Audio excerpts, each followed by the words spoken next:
آپ کو پتہ ہے میری شادی ہوئی؟ میں نے کہا ہاں نکاح میں نے پڑھا ہے، ولیمہ ہم نے کہا ہے، 4 دن ہو گئے۔ کہتے شادی جب ہوئی تو رات کو جب صبح ہم اٹھے، میں اپنے کام پہ جا رہا تھا معمول کے لیے، جیسی اذان ہوئی میں نے وضو کیا، مصلی لیا اور وہیں بیٹھ کے کھڑے ہو کے میں نے نماز پڑھ دی۔ وہ میری گھر والی دیکھ رہی، ان کو بزرگ بھی کہا ممکن ہے کہ آج نہیں گئے، کوئی عذر ہوگا، تو وہیں پہ نماز پڑھ لی گھر پہ۔ دوسرے دن جب دوبارہ فجر کی اذان ہوئی تو میں نے مصلی بچھایا، وضو کر کے 2 سنت پڑھ لیے اور 2 فرض پڑھ لیے۔ تو میری بیوی نے مجھ سے پوچھا، یہ جملہ آپ سنیں، میری بیوی نے مجھ سے پوچھا آپ مسجد نہیں جاتے؟ تو میں نے کہا میں تو فجر کی نماز بس سے چند باتیں ہو جائیں۔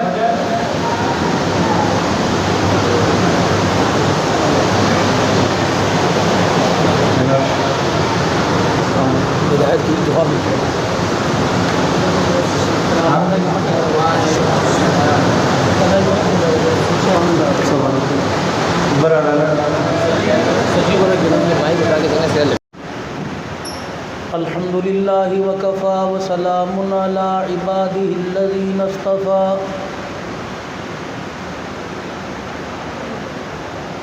خصوصاً علی سید الرسل وخاتم الانبیاء۔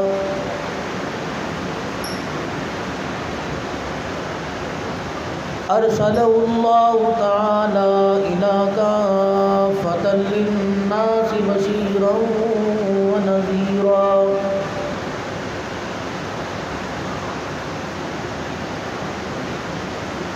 وداعیا الی اللہ بإذنہ وسراجا منیرا۔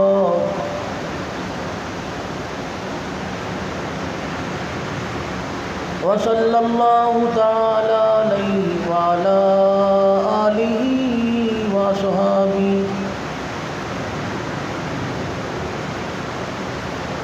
وأزواجه وذرياته وأهل بيته وبارك وسلم۔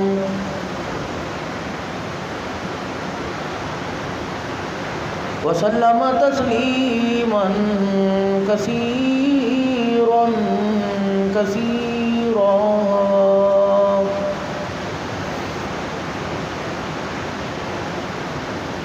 أما بعد فأعوذ بالله من الشيطان الرجيم۔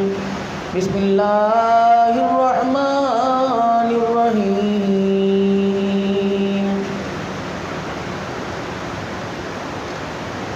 ربنا اغفر لي ولوالدي وللمؤمنين يوم يقوم الحساب۔ وقال الله سبحانه وتعالى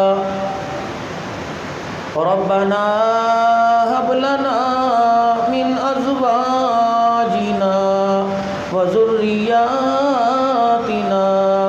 قرة أعين وجعلنا للمتقين إماما۔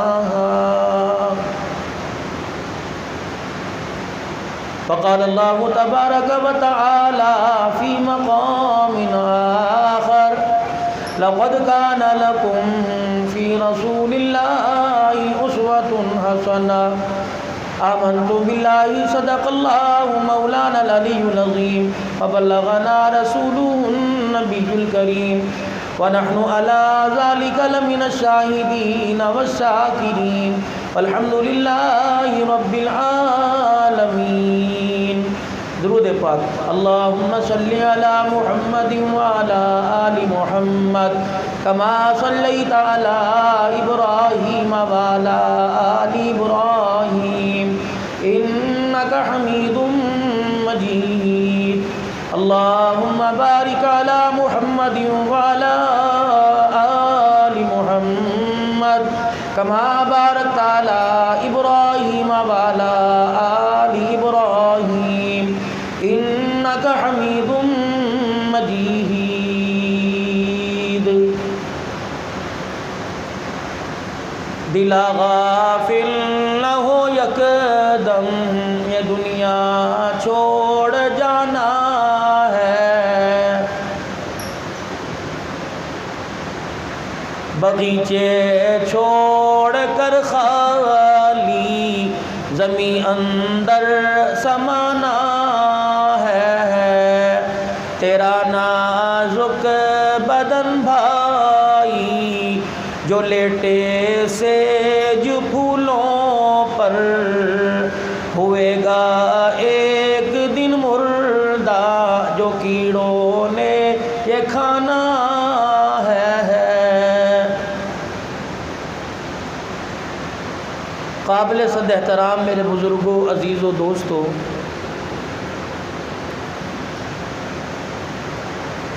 پروگرام تو مختلف عنوانات پر پورے پاکستان اور پاکستان سے باہر پوری دنیا کے اندر اسی نیت کے ساتھ ہو رہے ہیں کہ اللہ کا دین جو نبی علیہ السلام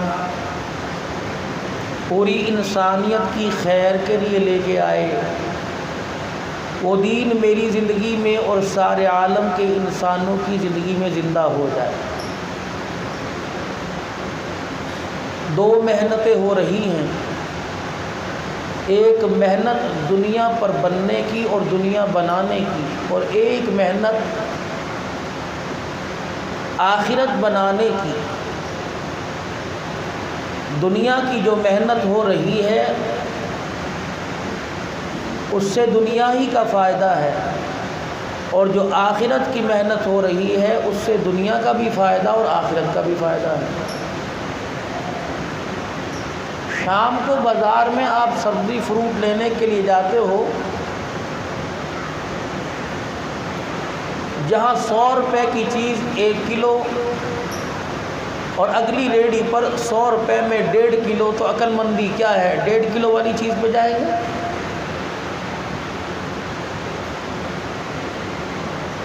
تمہارے ہاں علاقے کے اندر کپڑے کی سیل لگی کہ ایک کے ساتھ ایک، اور پھر وہاں لالو کھیت میں سیل لگی کہ ایک کے ساتھ 2، تو کہاں جاؤ گے؟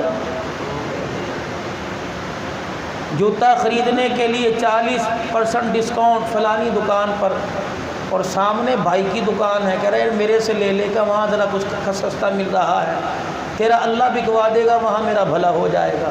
تو ہر آدمی دنیا میں رہ کر اپنے بچوں کا بھلا سوچ رہا۔ تو کیا خیال ہے، جہاں ہمیشہ رہنا نہیں، وہاں کے بھلے کے لیے بال بھی سفید کر لیے، جسم بھی کمزور کر لیا، روڈوں پر موٹر سائیکلیں دوڑا کے اپنے جسم کی ہڈی توڑوا کر اپنے اعضائے جسم کو بھی معذور کر لیا، تو پھر بھی تڑپ تڑپ کے مر رہا، سسک سسک کے مر رہا، اور اتنی بدنصیبی، ساری زندگی باہر رہ کر جو مکان اس نے بنایا، موت نے اس کو اس مکان سے باہر نکال کر ہسپتال میں پھینک دیا۔ اس سے بڑا بدنصیب کون ہوگا جسے اپنے گھر کے اندر مرنا بھی نصیب نہ ہو۔ بھائی مکان بنایا، کم سے کم جی نہیں سکا، مرے تو گھر میں۔ موت نے کہا تیرا تھا ہی نہیں، نہ تیرا ہے، یہ تو تجھے کس نے غلط گائیڈ کر دیا تھا، دھوکہ دیا تھا کہ تیرا تیرا، اور تو نے اتنے بھروسے پر اس کے باہر لکھ دیا تھا ھذا من فضل ربی، اس کے باہر اتنا بڑا کتبہ لگا دیا تھا، کاشانہ فلاں، Malik house, Butt house, Awan house, فوری ہاؤس۔ ہم اس وقت تیرے بھولے پن کو دیکھ رہے تھے، ہم نے کہا دفع کرو، کیا کرنا ہے۔ یقین اتنا بھی نہیں کہ 4 فٹ قبر مل سکے، اور بھروسہ 1 کنال کے مکان پہ کر کے بیٹھا ہے۔ پھر جب وقت آیا، تیرا رزق ختم ہوا، تیرے پانی کی بوندیں ختم ہوئی، تیری سانسیں ختم ہوئی، ہم نے صرف اشارہ کیا، ذرا جائیو، اس کی دنیا کی ساری آرزوؤں کو ذرا مٹھی میں دبوچ کے لے آ۔ الہی بچے چھوٹے ہیں، پروردگار عالم، نیا نیا کاروبار ہے، نئی نویلی دلہن ہے، فرمایا بس اس کی پرواہ نہیں کرتا، میری کام کوئی میرا حکمت سے خالی نہیں، تیرا کام جو لگایا ہے اس کام کو کر۔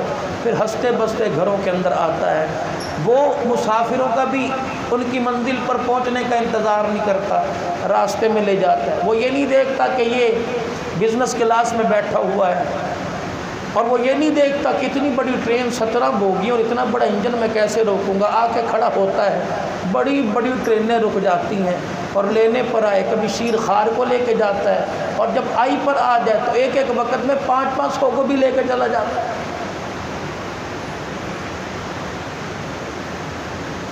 اور کبھی اس انداز میں لے کے جاتا ہے جیسے پھول کھل رہا ہو اور اس میں سے خوشبو نکل جائے، اور کبھی اس انداز سے لے کے جاتا ہے کہ دیکھنے والا 4 دن روٹی نہیں کھاتا کہ یار اس کی روح نکلتی میں نے دیکھی تھی، میرے تو اندر روٹی نہیں جا رہی۔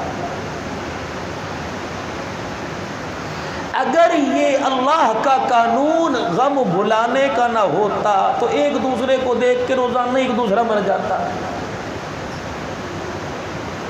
میرے اللہ کا قانون قدرت اگر غموں پر پردہ نہ ڈالنا ہوتا تو باپ، ماں، بیوی، بچہ، بھائی،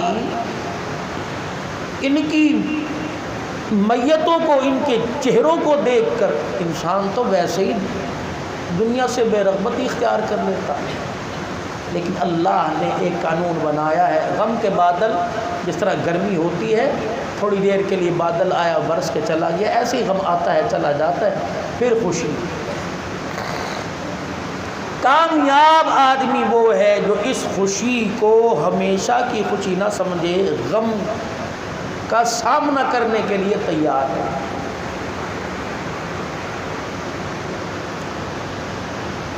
تو جہاں ایک کا بدلہ 10، ایک کا بدلہ 300، ایک کا بدلہ 700، پھر ایک کا بدلہ یوفی الصابرون اجرہم بغیر حساب، جب اتنا مل رہا ہو تو پھر یہاں کا سوچنا چاہیے کہ وہاں کا سوچنا چاہیے۔ یہاں کا سوچ رہے ہیں صبح 6 بجے سے لے کے رات 12 بجے تک، اور کوشش یہ ہے اللہ کرے کہ بیویاں گھروں سے مردوں کو نکال لیں اور رات 3 بجے تک دکانیں کھلی رہیں، گاہک آتا رہے۔ اور وہاں کی کوشش یہ ہے سلام پھیرا، جلدی میں اپنا جوتا چھوڑ کے کسی کا پہن کے چلا گیا، کسی نے کہا دعا تو کرتا جا، کہنے لگا نماز میں کر لی۔ کہاں لکھی ہوئی ہے؟ یہ وہاں لکھی ہوئی ہے کہ جہاں تیری زندگی کی آخری سانس نکلے گی۔ کبھی ہو ہی نہیں سکتا، علماء پڑھانے والے اساتذہ بیٹھے ہیں، انسان کی دعا کی قبولیت کے 3 درجے ہیں۔ مجھے ضرورت تھی 500 روپے کی، میں نے مانگا مجھے ملے کوئی نہیں۔ مجھے ضرورت تھی 500 روپے کی، میں نے مانگا، ادھر منہ پھیرا، تکیے کے نیچے دیکھ لیا، یا کوئی میری آ کے خدمت کر کے چلا گیا۔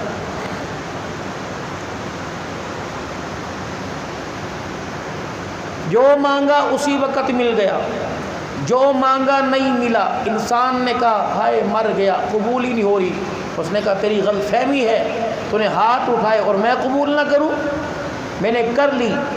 اللہ ملا کیا؟ تیرے پر ایک مصیبت آ رہی تھی، تیرے پہ پریشانی آ رہی تھی، جو تو نے مانگا ہم نے وہ نہ دیا، لیکن اس دعا کی برکت سے تیرے سے پریشانی کو ہم نے بھگا دیا۔ تیسری دعا کی قبولیت کا درجہ یہ ہے قیامت کا دن ہوگا، سب ایک دوسرے کو پہچاننے سے انکار کریں گے۔ اللہ فرمائیں گے کوئی ہے اس کا والی وارث؟ کوئی نہیں۔ اللہ فرمائیں گے وہ 15 اگست کو مغرب کی نماز کے بعد اویس کرنی میں یوں ہاتھ اٹھا کے رونے جیسی شکل بنا کے بیٹھا تھا، لاؤ اس کی وہ دعا لے کے آؤ۔ بندے آج کوئی کام نہیں آ رہا، وہ تیرے اٹھے ہوئے آج ہاتھ کام آ رہے ہیں، جا اس پر میں نے تیری مغفرت کا معاملہ فرما دیا۔ تو بتاؤ کہاں ہاتھ اٹھا کے گھاٹے کا سودا ہے؟ شاید مولانا یوسف صاحب کے پاس، عمر عباسی صاحب کے پاس، متین صاحب کے پاس، صاحب الرحمان صاحب کے، ان حضرات کے پاس آپ لوگ ذہین ہو، عقل والے لوگ ہو، جمعے کے دن نام لے کے پرچی دیتے ہوں گے، میرا فلانا نام ہے، میرے لیے دعا فرماؤ میرا ایمان پر خاتمہ ہو جائے۔ مولانا پرچی کبھی ایسی آئی؟ آپ نے کبھی ان سے حضرات سے پوچھا ہو؟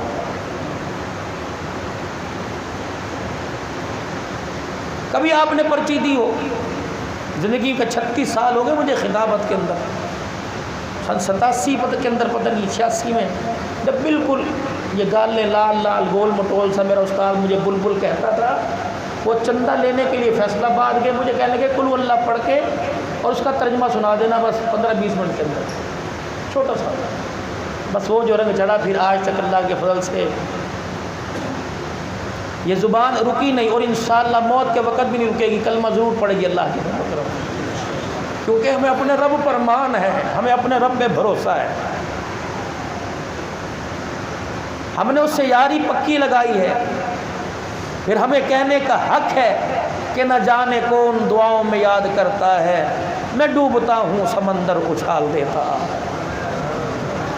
اللہ سے تعلق بنائیے، رات کی اندھیرے میں تعلق بنائیے، تنہائی میں دیکھیں پھر وہ تعلق کو کس طرح نبھاتا ہے۔ تو عرض کر رہا تھا دعا مانگ رہے ہیں، دعا کر دو جی، دعا کر دو جی۔ میں یہاں گیا جیکبا باز سے آگے ڈیرہ مراد جمالی، پھر وہاں سے باغ ناڑی خط علاقہ ہے۔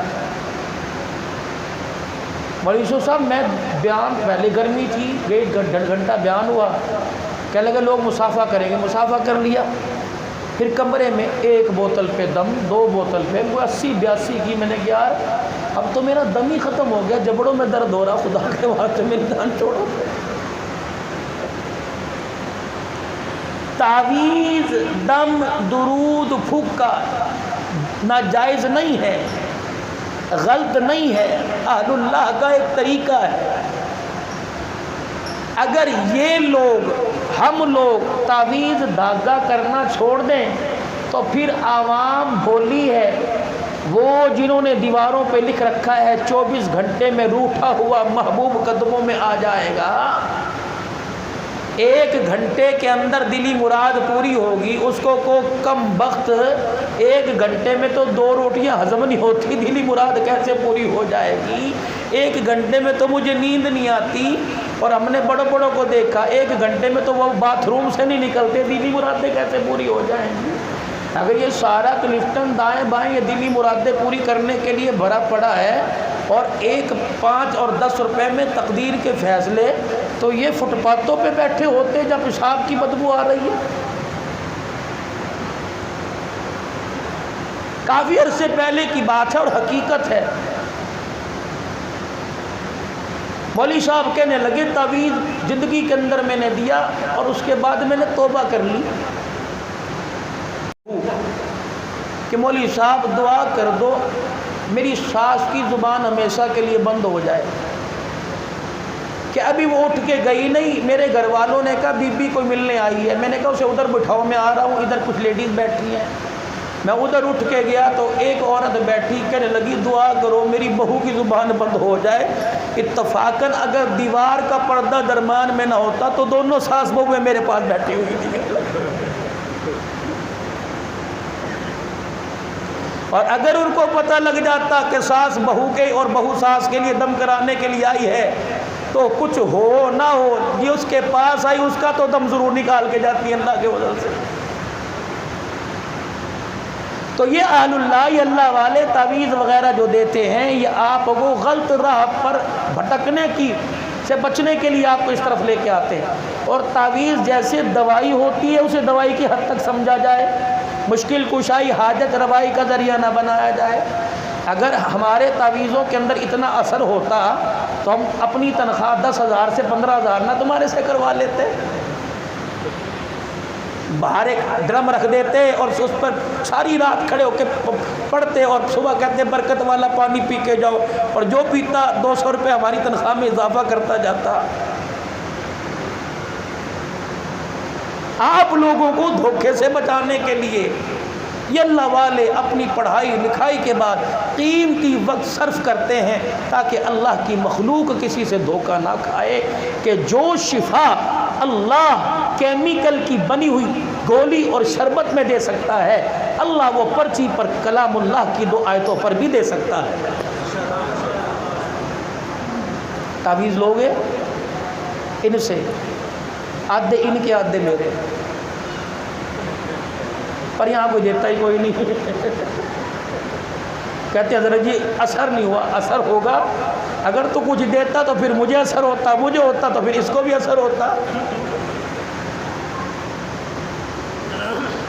تعویذ لینے کے لیے شوق بات نہیں کر رہی ہے، لیکن میرا ہنسانا مقصد نہیں، سمجھانا ہے۔ تعویذ لینے کے لیے سارے آئیں گے، اگر کہیں گے نا بھئی جاتے ہوئے ہدیہ دیتے جاؤ، اچھا حضرت جی آپ بھی لیتے ہیں، مطلب ہم کوئی جبرائیل کی لڑی میں سے اوپر سے اتر کے نیچے آئے ہیں بھائی؟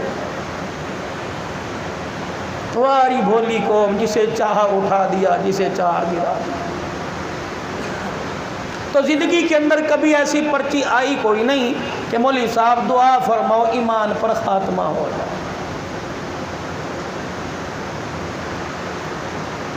الہ العالمین نے انسانوں کو خرطبے بے باپ ہو یا رشتہ داری میں اولاد ہو، پروردگار عالم نے دونوں کو دعا کا طریقہ سکھلا دیا۔ فرمایا کھانے پینے کا طریقہ، اٹھنے بیٹھنے کا، سونے جاگنے کا، پہننے اوڑھنے کا، نہانے دھونے کا، غمی کا، خوشی کا، ہنسنے کا، رونے کا، تمہیں سارا طریقہ میرے نبی کی زندگی سے پتہ لگ گیا۔ اور میں تمہیں ایک طریقہ بتلاؤں، جب باپ اولاد کے حق میں ہاتھ اٹھائے تو اسے کیا کہنا ہے، اور جب اولاد باپ کے حق میں ہاتھ اٹھائیں تو اسے کیا کہنا ہے۔ الہ العالمین میرا بچہ بے روزگار ہے، پروردگار عالم دہاڑی دار ہے، الہ العالمین اس کا کاروبار نہیں چلتا، پروردگار عالم میں اس کے لیے دعا کرتا ہوں۔ اللہ فرماتے ہیں میں تجھے دعا کرنے سے منع نہیں کرتا، اپنے بچے کے لیے نوکری مانگ لے، وزارت مانگ لے، منسٹری مانگ لے، تیری مرضی، لیکن میرا بندہ وہ میرے سے مانگ جو مجھے دیتے پتہ لگے، تجھے لیتے پتہ لگے۔ جیسے میرے ابراہیم علیہ السلام نے جولی پھیلا کے میرے سے مانگا تھا اور کہا تھا ربنا وابعث فیہم رسولا، جب میرے حبیب میرے خلیل نے مانگا تو میرے فرشتوں اور انسانوں کائنات کے حوانوں پروردگار عالم کہتا ہے میں نے خلیل کی جولی میں جب پاک نبی کی دولت ڈالی تو میں نے کہا خلیل تو نے آج ایسی چیز میرے سے مانگ لی، تیری جولی میں لیتے تجھے پتہ لگے گا اور اپنے خزانوں سے تیری جولی میں ڈالتے میں خدا کو پتہ لگے گا۔ کہہ دو اور زور سے کہہ دو نعرہ تکبیر، کوئی بات نہیں۔ اللہ سے وہ مانگو، کتنا بے حصہ سبزی مانگ رہا ہے، ترکاری مانگ رہا ہے، مانگنا ساری چیزیں اللہ ہی سے چاہیے، لیکن اللہ سے انمول موتی مانگ، الہی کیا مانگو۔ اللہ فرماتا ہے تم میونسپل کمیٹی کی نوکری مانگتا ہے لیکن میں نے تو تیرے لیے کوئی اور فیصلہ کر رکھا ہے، الہی میرے 4 بچے بے روزگار ہیں، الہی میں کیا مانگو۔ اللہ فرماتا ہے ٹھیک ہے میں تجھے مال دوں گا، اس مال سے سکون لا کے دکھا، میں علیحدہ علیحدہ سب کو پلاٹ فلیٹ دے دوں گا، اس سے سکون لا کے دکھا، میں جیبوں میں 5-5 ہزار کے نوٹ ڈال دوں گا، کھانے پہ دیسی قسم کے کھانے تجھے دے دوں گا، سکون لا کے دکھا۔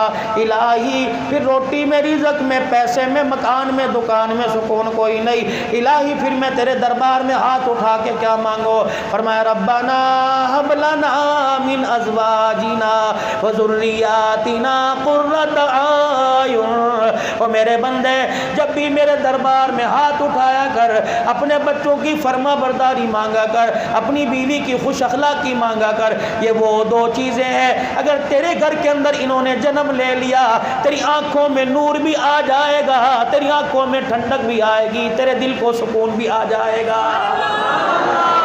یہ مانگ ہمارے سے، ہب لنا من ازواجنا وذریاتنا، اپنی بیوی کی فرما برداری مانگ، اگر نافرمان ہو گئی، کسی دوسرے کی طرف اس نے دیکھ لیا، یہ تیری چٹی داڑھی پہ ایسا داغ لگائے گی منہ دکھانے کے قابل نہیں ہوگا۔ اپنے بچوں کی پرورش کر، اپنے بچوں کو ضروری نہیں صرف یہ نہیں کہ مدرسے کے حوالے کر دیا، اپنے بچے کو یہ نہیں کہ 5-5 4-4 ہزار فیس والے اسکول کے حوالے کر دیا۔ یہ سارے علماء اکرام بیٹھے ہیں، اولاد کی تربیت پہ علماء لکھتے ہیں، فرمایا جب بچے کی عمر 10 سال کی ہو، 10 سال سے لے کے 21 سال کی عمر تک اپنے بچے کی طرف آنکھ کی گھوری، آنکھ کا آئینہ ایسا رکھ جیسے شکار کے اوپر شکاری پنجے گاڑتا ہے، اپنے بچے کے رہن سہن پہ، اٹھنے بیٹھنے پہ، بولنے چالنے پہ، جہاں وقت گزار رہا ہے رات کو اٹھ کے دیکھا کر، کروٹیں بدل کے کس کروٹ سو رہا ہے، دن کے اجالے میں دیکھا کر قدم اٹھا رہا ہے یا بھاگ کے دکھا رہا ہے، اپنے باپ سے کچھ چھپا رہا ہے یا ظاہر کر رہا ہے۔ اگر 10 سال سے لے کر 20 سال کی عمر تک تو اپنے بچے کا ساتھ دے گا، کعبے کے رب کی قسم بچہ قبر تک قرآن سناتے تیرا ساتھ دے گا۔